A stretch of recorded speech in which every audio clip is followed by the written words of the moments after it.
Hey guys, this is Logan, And I'm Wyatt. and we are IGR Rips. We're going to do another set booster box today, and we're going to do some modern discussion, because I just got back from an RCQ where I got murdered. I ain't gonna lie about it. It was rough. I was really interested to see what the meta was going to look like in a post-scam world, but thought it might be great for me. I'm playing Tron this season.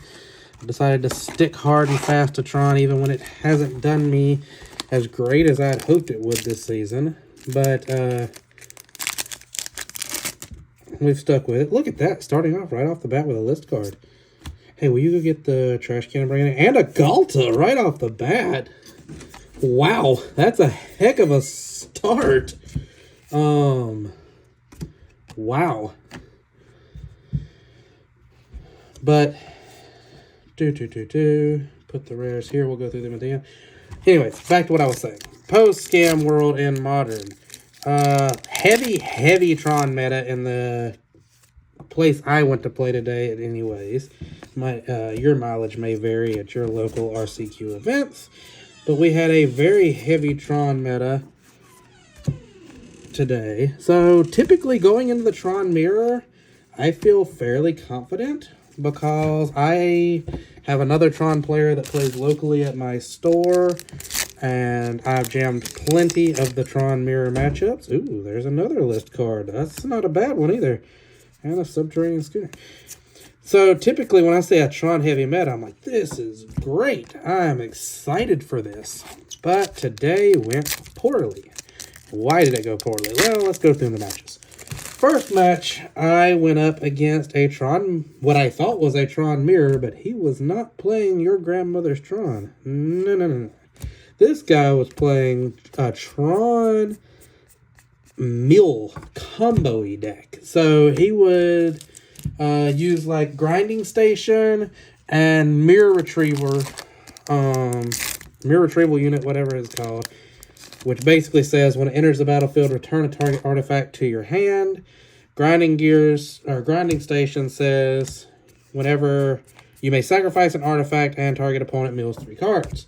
And when an artifact enters the battlefield, you untap it.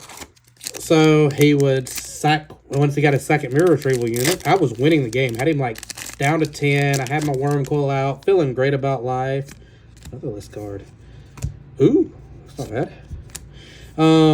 Feeling absolutely great about life. Thought I just was untouchable, and he gets that second Mirror Retrieval Unit, and he just combos off. So the one enters the battlefield. He sacks it to Grinding Station. Then he uses that one to return the other Mirror Retrieval Unit to his hand, plays it, repeats the combo, because he also had out, I can't remember the name of the card, but it basically made his artifacts cost 2 less. Mirror Retrieval Units only cost 1, so they were free, and it just infinite combo looped. Second game, he done something very similar, and comboed me out. Go to game 2, we have a more typical Tron mirror match that I was expecting to see. Ooh, Quintorius Kind. This is another pretty decent box so far. Another typical Tron mirror match, and went 2-1. I won that one pretty easily. Like I said, I've got a lot of experience on the Tron mirrors. That wasn't no problem. Game 3 was a really grindy game against a Mirrorfolk deck. Nothing too crazy to report. Just Mirrorfolk doing Mirrorfolk things. And just grinded out a 2-1 loss there. He beat me very close, very grindy. It went almost exactly to time. We kind of controlled each other to keep each other from doing what we wanted to do, because, of course, he was in blue, and Tron runs a lot of little control elements either way. Ooh, that's not bad either. So that was a very close game. And then the last one was oh God, what was the name of that card? Heliod. It was a Heliod combo deck. And Was it the Dawn one? It was the Heliod combo deck. Yeah, the New Dawn or whatever, where it's not a creature until your devotion to white's over a certain number. Ooh, Bloodletter of Alcatraz and a Will of the Forgotten. And he comboed off on me game 1 with a Walking Ballista and a Arwen. So he gave the Walking Ballista lifelink, and then the Heliod was putting counters back on Walking Ballista, so he went infinite and shot me to death. And game 2, I won. Going into game 3, I kept a questionable hand after a mull to 5, and did not hit my lands, and he comboed off anyways on turn 4, and won that one. So it was a very, very miserable 1-3 today. Just absolutely got destroyed. Did not feel great today. I'm going to blame it. Signed our card. I'm going to blame it on I've been sick the last couple days and haven't got any reps in and been just sort of out of it. They'll just blame it on that and say I played badly. Let's take that as an excuse and roll with it. Yeah. There's us another list card. But yeah, a lot of Tron, saw a few Merfolk decks and then a couple Fringe decks. Definitely seemed like after a ban list meta shakeup week because there wasn't a lot of. There was, of course, the tried and true decks like your Tron, your Merfolk, but you also had some very random sort of trying things decks that I've seen sort of appear that I haven't seen most of this season. So I definitely think them changing up things with the ban list was a good thing. Ooh, we got the Breaches special guest. That's pretty good. Sanguine Evangelist, Corpses of the Lost, not bad. And the Titan Blade. Titan Blade's a good card, yeah. I definitely think they shook up the meta a decent bit with what they did. And it showed in the meta, which is good. Keeps a healthy format whenever you see lots of different decks coming out of the woodworks. I'm going to one more tomorrow. Tomorrow's the last day of Modern Season, and I have not qualified this season. So I'm making about a 2-hour drive tomorrow to see if I can qualify on a 2-slotter in Jacksonville. So we'll see what happens there. But Tron is a tried and true deck. I like it. I've had decent success. Obviously, I haven't won, but I've had some very good games, and I feel like most matchups I've got a shot in. It's not a bad deck. There's not too many that just feel like an auto loss. But there's also so many games that feel bad when I'm just sitting there mulling to 4 because I don't have my lands. That just feels terrible. I think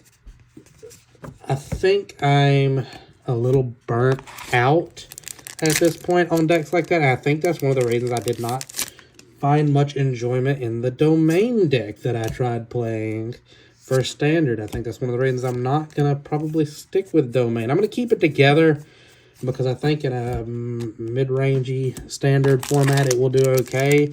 But right now it's looking like Standard is going to be a very aggro, at least in my local meta. And Domain just isn't quite fast enough.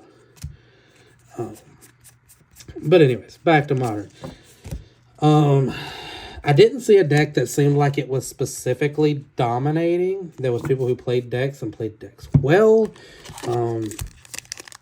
Definitely doesn't look like there is a new top deck yet. Looks like the old tried and true decks are kind of popping up for now. People's going back and pulling out the Trons or the Merfolks. I didn't actually see any Murktide. I was kind of figuring to see more Murktide there. But it seems like people are just going back to their old tried and true formulas for now while they try to figure out what's going to be the next great thing after Scam died. I kind of figured I would see some variations of Scam, or maybe they changed it to like black-white Scam or something like that, but I didn't. I didn't get grief scammed a single time today. There might have been some grief there, but I did not get grief scammed at all. Which, don't get me wrong, it was refreshing, but I was still a little surprised. I kind of figured there would be some grief scammy stuff still going on. Just, they just took Fury. I don't think that deck is dead. I think it just has to adapt. But didn't see it today. I've been gone all day and then got home and done stuff. I have not had a chance to look at any coverage from Atlanta. I'll try to do some research there and see what happened down there in Pioneer. Since they done some bans right before the Atlanta RC. So I haven't seen what kind of effect that has on Pioneer yet. I play Rakdos in Pioneer, and the only thing I have noticed on Arena, which is where I play the Explorer, which is essentially Pioneer. It's very close anyways. Ooh, don't move. Is I've seen a very quick surge back to Phoenix decks, which is actually a pretty good matchup for my Rakdos mid-range, so I'm glad to see it. But anyways, that's kind of what I observed today from Modern. Just kind of a return to the tried and true. And we'll see what shakes up. The Merfolk deck was decent, but I don't see it. It felt too mid-rangey. It didn't feel like it was doing the thing quick enough. Even though I lost to it once, it didn't feel like I was playing against the new top deck of the format. I didn't see anything that sort of emerged like, hey, this might be the new thing to beat. At least not yet. Not in the meta I saw today. Alright, guys. Last pack magic. Let's see what we got. A Pakal, a Dino DNA. Some more bulk for the TCG player. And another art card.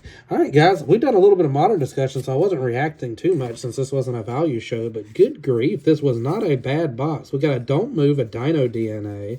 We got a Pugnacious Hammer Skull, Thousand Moon Smithy, Swooping Pterodon, Eye of Ojiratok. We got several of the Restless Lands, the Echoing Deeps full art. We got a Heartstone list. We got the Breaches special guest, which is a pretty darn good card. Deep Reconnaissance, I'm not too sure about. The Bloodletter of Alcatraz is a pretty good card. Quintorius Khan. We done pretty good here. This was a pretty decent box. And the first one was a list card. And we started off with the Galta and the Aura Barb, so all in all, I'm pretty happy with this box so far. Lost Caverns has been nice to us. That's why we keep opening it. Plus, I'm trying to collect box toppers for the Whatnot stream. We're up to 5 here. Plus, I got probably close to that at the store. Trying to get up to about 25 or 30, and then we're going to do an all box topper stream and sell some box toppers. I think that will be fun. But yeah, as always, likes and subscribes help us a lot. We're a new channel. We're getting started off. We are Infinite Gaming Respawn. You can find us online at www.infinitegamingrespawn.com. You can find us on Whatnot at IGR_NC. You can find us on Facebook at Infinite Gaming Respawn. If you happen to be in the Central North Carolina area, you can find us in Sanford, North Carolina.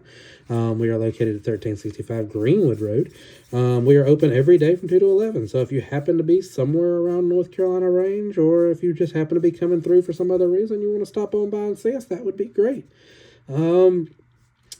Stay tuned. We got lots more openings coming, and we'll see you next time. Bye.